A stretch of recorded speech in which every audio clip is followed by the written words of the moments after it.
ನಮಸ್ಕಾರ ವೀಕ್ಷಕರೇ, ಟೆಂಪರೇಚರ್ ಎಷ್ಟು ರೈಸ್ ಆಗ್ತಾ ಇದೆ ನೋಡ್ತಾ ಇದ್ದೀರಲ್ಲ.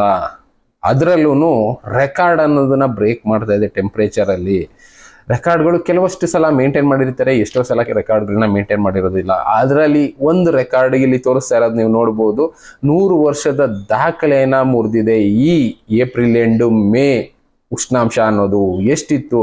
100 ವರ್ಷದ ಮುಂಚೆ ಒಂದು ರೆಕಾರ್ಡ್ ಮಾಡಿತ್ತು. 103 ವರ್ಷದ ಮುಂಚೆ, ಅಂದರೆ ಇಲ್ಲಿಂದ 103 ವರ್ಷ 1921ರಿಂದ 24. ಈ ಟೈಮ್ನಲ್ಲಿ ನಮ್ಮ ಭಾರತದಲ್ಲಿ ಇದ್ದಂಥ ಟೆಂಪ್ರೇಚರ್ ಅಪರೂಪಕ್ಕೊಂದ್ಸಲ ರೀಚ್ ಆಗಿತ್ತು. 43 ಡಿಗ್ರಿ ಅಷ್ಟು ಟೆಂಪ್ರೇಚರ್ ರೀಚ್ ಆಗಿತ್ತು. ಅದಾದ್ಮೇಲೆ ಮತ್ತೆ ಅದೇ ರೀತಿ ಈಗ 2024ರಲ್ಲಿ ಆ ಟೆಂಪ್ರೇಚರ್ ಅನ್ನೋದು ರೀಚ್ ಆಗಿದೆ.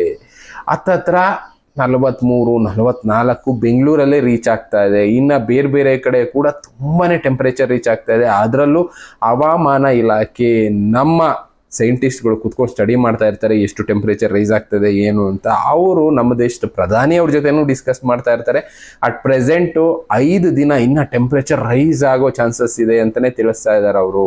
ಅದರಲ್ಲೂ ಅವರು ಉತ್ತರ ಭಾರತ, ಇನ್ನ ಪೂರ್ವ ಭಾರತ ಅಂದ್ರೆ ಬಂಗಾಳ, ಬಿಹಾರ್, ಜಾರ್ಖಂಡು, ಈ ಕಡೆ ಎಲ್ಲ ಒಡಿಶಾ, ಈ ಕಡೆ ಎಲ್ಲ ತುಂಬಾನೇ ಬಿಸಿ ಗಾಳಿ ಬೀಸುವಂತ ಸಾಧ್ಯತೆ ಇದೆ. ಇನ್ನ ಮುಂದಿನ 3 ದಿನ ಅಂದ್ರೆ ಈ ಏಪ್ರಿಲ್ 30ರಿಂದ ಇನ್ನು ಒಂದು 4-5 ದಿನ ಇದಕ್ಕಿಂತ ಜಾಸ್ತಿ ಬಿಸಿ ಗಾಳಿ ಬೀಸುವಂತ ಸಂಭವ ಇದೆ. ಅದರಲ್ಲೂ ಟೆಂಪರೇಚರ್ ಅನ್ನೋದು ಒಂದೊಂದು ಕಡೆ 45 ಡಿಗ್ರಿ ರೀಚ್ ಆಗಬಹುದು. ಇದರಿಂದ ಆದಷ್ಟು ಮಕ್ಕಳು, ಇನ್ನು ವಯಸ್ಸಾದವರು ಬಿಸಿಲಲ್ಲಿ ಓಡಾಡೋದಕ್ಕೆ ಹೋಗಬೇಡಿ ಅಂತಾನೆ ಒಂದು ಎಚ್ಚರಿಕೆ ಕೊಟ್ಟಿದ್ದಾರೆ. ಕಾರಣ ಹೀಟ್ ಅನ್ನೋದು ಅಷ್ಟೊಂದು ಮಕ್ಕಳಲ್ಲಿರುವಂಥ ಎನರ್ಜಿನ ಹೀರ್ಕೊಂಡ್ಬಿಡುತ್ತೆ, ವಯಸ್ಸಾದಂಥವರಲ್ಲಿರುವಂಥ ಎನರ್ಜಿ ಕೂಡ ಹೀರ್ಕೊಂಡ್ಬಿಡುತ್ತೆ. ಆದಷ್ಟು ದೊಡ್ಡವರು, ಮಹಿಳೆಯರು ಎಲ್ಲರೂ ಇರ್ಬೋದು, ನೆರಳಲ್ಲಿ ಇರೋದಕ್ಕೆ ಟ್ರೈ ಮಾಡಿ, ತಂಪಾದ ಪಾನೀಯಗಳನ್ನ ಕುಡಿಯೋದಕ್ಕೆ ಟ್ರೈ ಮಾಡಿ ಅಂತ ಹೇಳ್ತಾ ಇದ್ದಾರೆ. ಕಾರಣ ಅಷ್ಟೊಂದು ಬಿಸಿ ಅನ್ನೋದು ಶುರು ಆಗಿದೆ. ಬಿಸಿ ಗಾಳಿ, ಬಿಸಿ ಬಿರುಗಾಳಿಗಳು ಎದ್ದಿದೆ.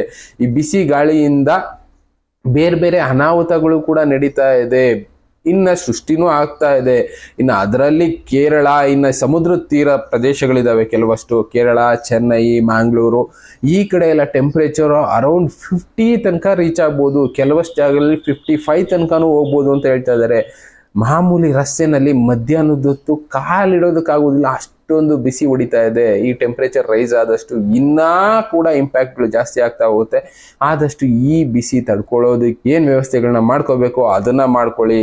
ಆದಷ್ಟು ಮನೆಯಲ್ಲಿ ಇರಿ ಬಿಸಿಲು ಟೈಮ್ನಲ್ಲಿ. ಇಲ್ಲ ಆಫೀಸ್ಗೆ ಹೋಗಿದ್ರೆ ಆಫೀಸಲ್ಲಿ ಇರಿ. ಇನ್ನು ಬೆಳಗ್ಗೆ ಹೊತ್ತು ರೈತರಾಗ್ಬೋದು, ಬೇರೆಯವರಾಗ್ಬೋದು, ಕೆಲಸ ಮಾಡೋವಂಥವ್ರು ಬೆಳಗ್ಗೆ 6ರಿಂದ 10 ಗಂಟೆ ಒಳಗೆ ಕೆಲಸ ಮಾಡ್ಕೊಳ್ಳಿ. ಸಂಜೆ 4 ಗಂಟೆ ಮೇಲೆ ಬೇರೆ ಕೆಲಸಗಳನ್ನ ಇಟ್ಕೊಳ್ಳಿ.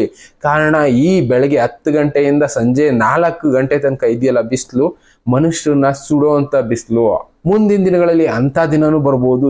ಈ ಟೈಮ್ನಲ್ಲಿ ಕೆಲಸನೇ ಮಾಡೋದು ಬೇಡ ಅನ್ನೋ ಸಿಸ್ಟಮ್ ಗೌರ್ಮೆಂಟಲ್ಲೂ ಬಂದ್ಬಿಡ್ಬೋದು. ಕಾರಣ ಅಷ್ಟೊಂದು ಟೆಂಪರೇಚರ್ ರೈಸ್ ಆಗ್ತಾ ಇದೆ. ಅದಕ್ಕೆ ಈಗ ರಸ್ತೆ ಸೈಡು ಕಸ ಗುಡ್ಸೋರಾಗಿರ್ಬೋದು, ಇನ್ನು ಬೇರೆ ಬೇರೆ ಕೂಲಿ ಮಾಡೋ ಕೆಲಸದವರೆಲ್ಲ ಏನ್ ಮಾಡ್ತಾ ಇದ್ದಾರೆ, ಬೆಳಗ್ಗೆ 6 ಗಂಟೆಗೆ ಕೆಲಸ ಶುರು ಮಾಡ್ಬಿಡ್ತಾ ಇದ್ದಾರೆ. 10 ಗಂಟೆ ತನಕ ಕೆಲಸ ಮಾಡಿ ಆಮೇಲೆ ರೆಸ್ಟ್ ಮಾಡ್ಬಿಡೋಣ, ಅದಾದ ಮೇಲೆ ಸಂಜೆ 4 ಗಂಟೆ ಮೇಲೆ ಮತ್ತೆ ಕೆಲಸ ಶುರು ಮಾಡೋಣ ಅನ್ನೋ ಲೆವೆಲ್ ಬಂದ್ಬಿಟ್ಟಿದೆ. ಅಷ್ಟೊಂದು ಬಿಸಿ ಗಾಳಿ ಅನ್ನೋದು ಬೀಸ್ತಾ ಇದೆ. ಇನ್ನ ಸೌರ ಮಾಲೆಯಿಂದ ಮತ್ತೆ ಇಂಪ್ಯಾಕ್ಟ್ ಆಗುತ್ತೆ ಅಂತ ಸೈಂಟಿಸ್ಟ್ಗಳು ಹೇಳಿದ್ರಲ್ಲ, ಅಂತ ಇಂಪ್ಯಾಕ್ಟ್ ಮೇನಲ್ಲೂ ಆಗಬಹುದು, ಜಾಸ್ತಿ ಆಗ್ತಾ ಹೋಗುತ್ತೆ ಇನ್ನ ಟೆಂಪರೇಚರ್.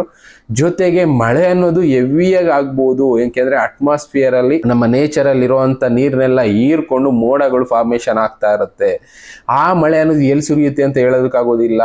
ಬೇಡದೇ ಇರೋ ಕಡೆ ಸುರಿಬಹುದು, ಇಲ್ಲ ಸುರಿದಿದ್ದ ಜಾಗದಲ್ಲೇ ಕಂಟಿನ್ಯೂಸ್ ಆಗಿ ಯಥೇಚ್ಛವಾದ ಮಳೆ ಬಂದು ಧ್ವಂಸ ಮಾಡಬಹುದು. ಪ್ರಳಯ ಬಂತಲ್ಲ ಈಗ ದುಬೈನಲ್ಲಿ, ಆ ರೀತಿ ಪ್ರಳಯಗಳು ಕೂಡ ಬರಬಹುದು ಅಂತಾನೆ ಸೈಂಟಿಸ್ಟ್ಗಳು ಎಚ್ಚರಿಸೋ ಕೆಲಸ ಮಾಡ್ತಾ ಇದ್ದಾರೆ. ಇದರಿಂದ ನಾವು ಎಚ್ಚೆತ್ಕೊಳ್ಳೇಬೇಕಾಗುತ್ತೆ. ಬಿಸಿ ಅಭಯವಂತೂ, ಬಿಸಿಲು ಶಾಖವಂತೂ ನಮ್ಮ ಕೈಲಿ ತಡೆಯೋದಕ್ಕಾಗೋದಿಲ್ಲ. ಏನಂದ್ರೆ ಬರೀ ನೆರಳಲ್ಲಿ ಇರುವಂತ ಕೆಲಸ ಮಾಡಿ ಅದನ್ನ ತಡ್ಕೊಳ್ಳೋ ಕೆಲಸ ಮಾಡ್ಬೋದು. ಬಟ್ ಮುಂದಿನ ದಿನಗಳಲ್ಲಿ ಇದರಿಂದ ಮಳೆ ಆಗಿ ಅತ್ಯಂತ ದೊಡ್ಡ ಮಟ್ಟದ ಪ್ರವಾಹಗಳು ಬಂದ್ರೆ ಅದನ್ನು ಎದುರಿಸೋದಕ್ಕೆ ರೆಡಿ ಆಗ್ಬೇಕಾಗುತ್ತೆ. ಇದನ್ನೇ ಹವಾಮಾನ ಇಲಾಖೆ ಅವರು ಎಚ್ಚರಿಸ್ತಾ ಇದ್ದಾರೆ. ಎಚ್ಚರಿಸೋ ಕೆಲಸ ಅವರು ಮಾಡ್ತಾ ಇರ್ತಾರೆ, ಎಚ್ಚೆತ್ಕೊಳ್ಳೋದು ಬಿಡೋದು ನಮಗ್ ಬಿಟ್ಟಿದ್ದು. ಇಲ್ಲ ಅಂದ್ರೆ ಮಾಡಿದ್ರು ನಾವು ಮಾರಾಯ ಅಂತ ಅನುಭವಿಸ್ಬೇಕಾಗತ್ತೆ. ನಮ್ಮ ಪಾಡಿಗೆ ನಾವ್ ಇದ್ ಬಿಡ್ತೀವಿ ಅಂದ್ರೆ ಯಾವತ್ತಾದ್ರೂ ಒಂದಿನ ಕಷ್ಟ ಬಂದಾಗ ಏನ್ ಮಾಡ್ಬೇಕು ಅಂತ ದಾರಿ ತೋರಿಸೋದಿಲ್ಲ. ಎಲ್ಲದಕ್ಕೂ ರೆಡಿ ಆಗಿರಿ ಅಷ್ಟೇ.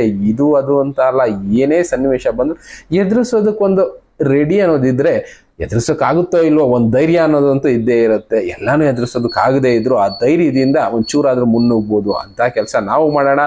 ಮುಂದೆ ಇದೇ ರೀತಿ ವಿಷಯಗಳನ್ನ ಡಿಸ್ಕಸ್ ಮಾಡ್ತಾ ಇರೋಣ, ಏನ್ ಮಾಡ್ಬೇಕು ಏನ್ ಮಾಡಬಾರ್ದು ಅಂತ ವಿಷಯಗಳನ್ನ ತಿಳ್ಕೊಳ್ತಾ ಹೋಗೋಣ. ತಿಳ್ಕೊಂಡಷ್ಟು ನಮಗೆ ನಾಲೆಡ್ಜ್ ಅನ್ನೋದು ಬರುತ್ತೆ. ಅದರಿಂದ ಒಂದು 4 ಜನಕ್ಕೆ ಅನುಕೂಲ ಅಂತೂ ಆಗೇ ಆಗುತ್ತೆ. ಯಾವುದು ವೇಸ್ಟ್ ಆಗೋದಿಲ್ಲ, ವ್ಯರ್ಥ ಆಗೋದಿಲ್ಲ. ಅಂತ ತಿಳಿಸ್ತಾ ಮತ್ತೆ ಸಿಗೋಣ. Thank you, good bye.